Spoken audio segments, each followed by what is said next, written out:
clear of the area of turbulence. You may move about the cabin at your convenience. Please refrain from smoking while the fastened seatbelt sign is illuminated. Thank you for flying with Aviance of Accord.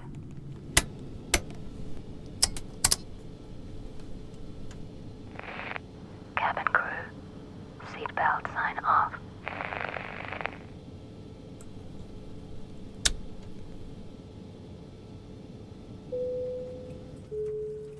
Ladies and gentlemen, you are now free to move around the cabin. However, for your own safety, we recommend keeping your seatbelt fastened whenever you are seated. Thank you. All crew. No.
First class. Is this seat free? I hope you don't mind. I thought of sitting somewhere else for a while. Oh, thank you.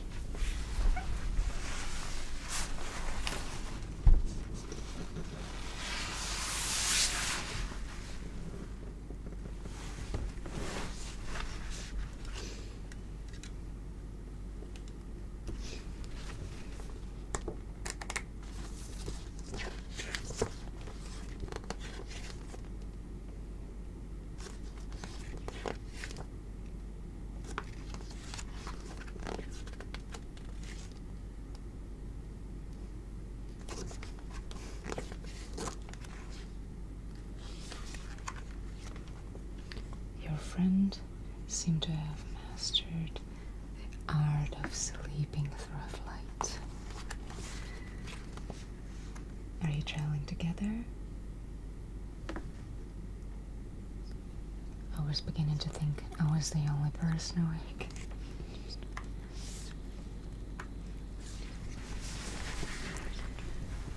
I never sleep particularly well on airplanes.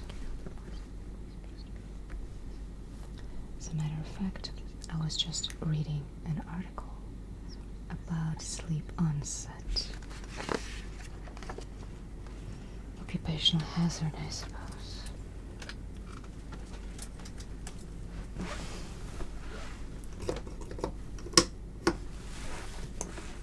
Why does it work the way it's supposed to?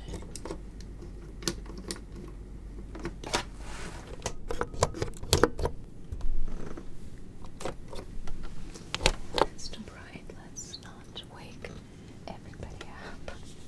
I suppose we're just gonna look. This maybe my eyes are not really good at it. It's funny. People hardly ever speak to strangers anymore. Yet somehow it still happens on airplanes.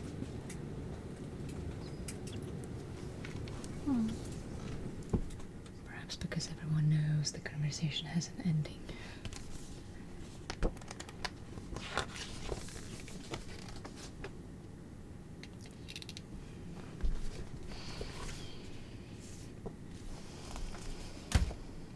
You know, always find it interesting what people choose to bring on a flight. Some bring work, some bring books, some spend their entire journey looking out of the window. What are you reading? I take it you're all studying together. I thought so. I remember being a student. You don't often see university students flying up here. Times change, I suppose. No, when I was your age, I wouldn't have imagined crossing an aisle, let alone sitting in first. Oh, I see. Well, how generous of her. Good evening, ladies and gentlemen. This is your captain speaking. We've now reached our cruising altitude of 37,000 feet and are making good time on our journey to Mayhorn. The weather ahead looks excellent, so we're expecting a smooth flight. On behalf of the entire crew, thank you for flying with us today.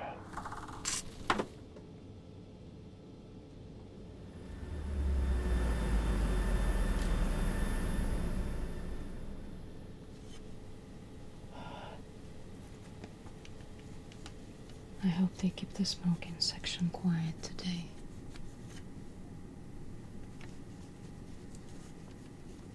Do you enjoy flying?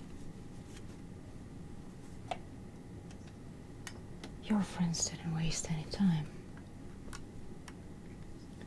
University trip. Ah. Visiting another campus. How exciting. I remember doing the same ones. What are you studying? Ah, okay. Hence the books. Interesting. Well, that's a subject people rarely choose by accident.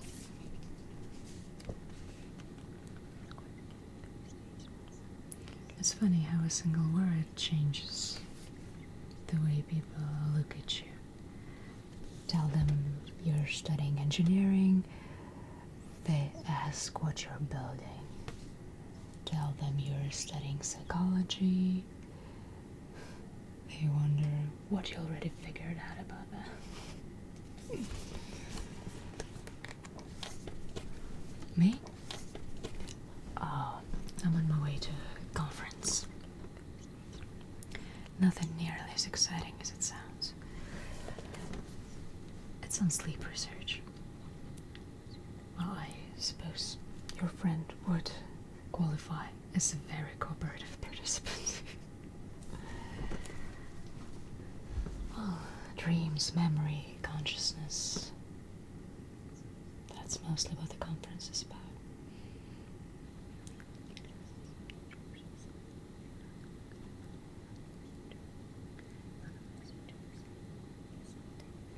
In a way, you're studying consciousness too.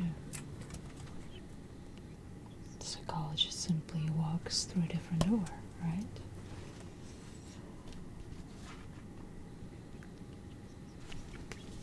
Oh, I'm a psychophysiologist. We spend quite a lot of time measuring what the body is doing while the mind is busy experiencing something. Breathing, heart rate, eye movements, brain activity. If from the laboratory, it's curious. You can record almost everything throughout an experience. But if you want to know what it actually felt like, you still have to ask.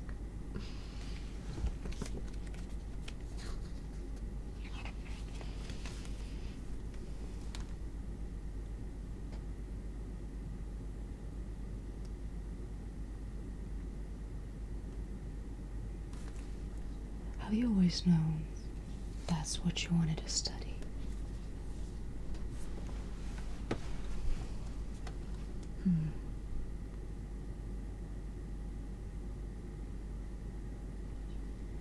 And which part interests you the most? Like development, personality, memory? Ah.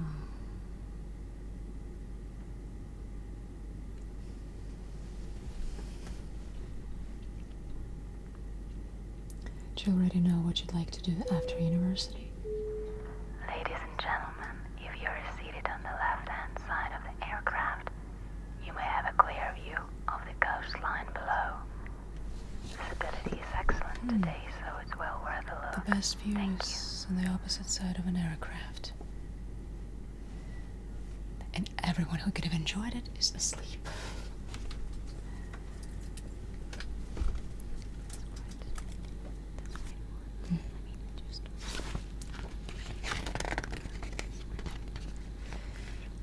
It's curious, isn't it? Cross enough time zones, and clocks begin to disagree with your memory. I've always found that strangely comforting, as though time is a little less absolute than we like to pretend.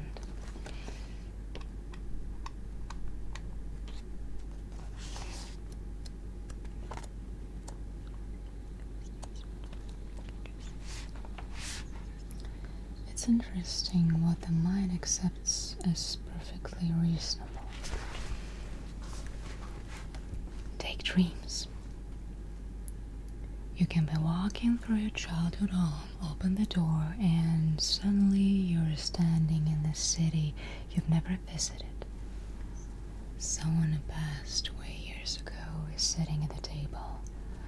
You're 10 years old and then somehow also 30.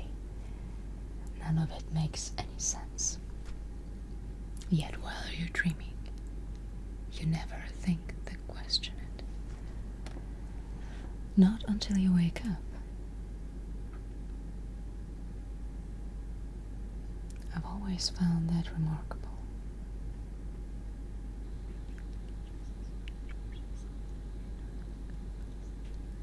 Some laboratories are beginning to show that people can occasionally become aware while they're dreaming without waking up.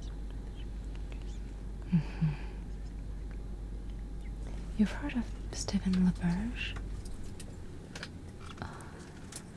He's been doing some fascinating work in that area. The idea that a person could signal from within a dream once sounded almost impossible. Now it appears it can usually be demonstrated. We're following that work with great interest ourselves. There are a few laboratories trying to reproduce and expand on those findings. It's an exciting time to be in that field.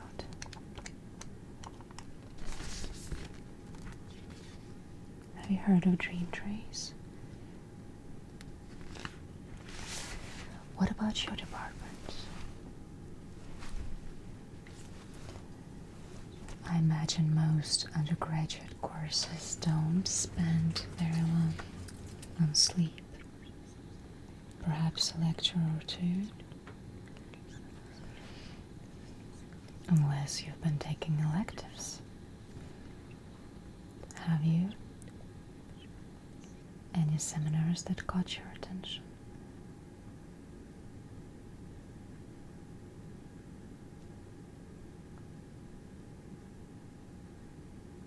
Has anyone there inspired you in particular?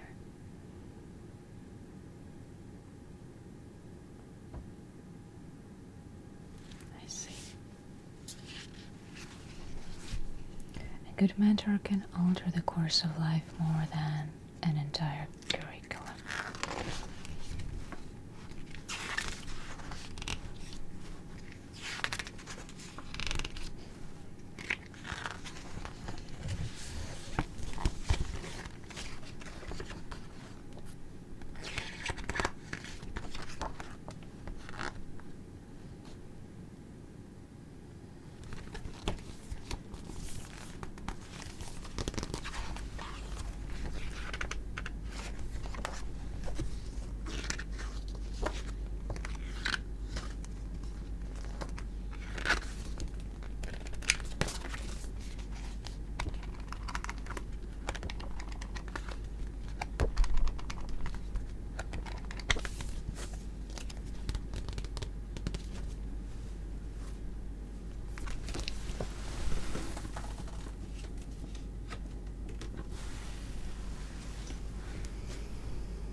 You know, this has been a surprisingly enjoyable conversation. We don't often meet students who are genuinely curious. Curiosity is becoming rather uncommon.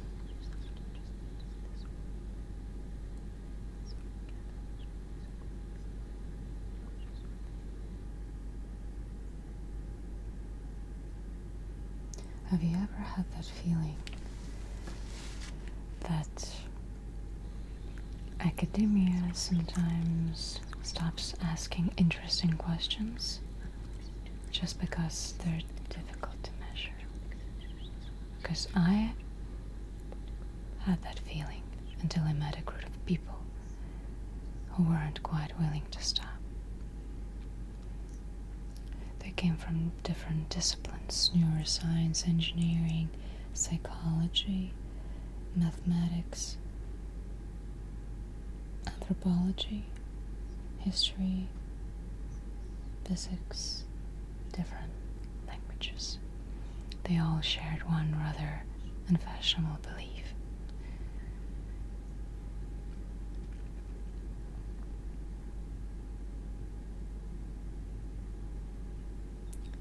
People are remarkably different. We like to imagine the mind follows the same rules with everyone. It doesn't. Some people remember dreams almost every morning. Others hardly ever remember one. Some can learn to become aware if they are dreaming. Some never do. You meet someone whose abilities simply don't fit the institutional. It's nobody's fault. Institutions are built to educate a large number of people. Some minds take a different route. I sometimes wonder how many remarkable abilities go unnoticed, simply because nobody happened to ask the right questions or build the right experiment.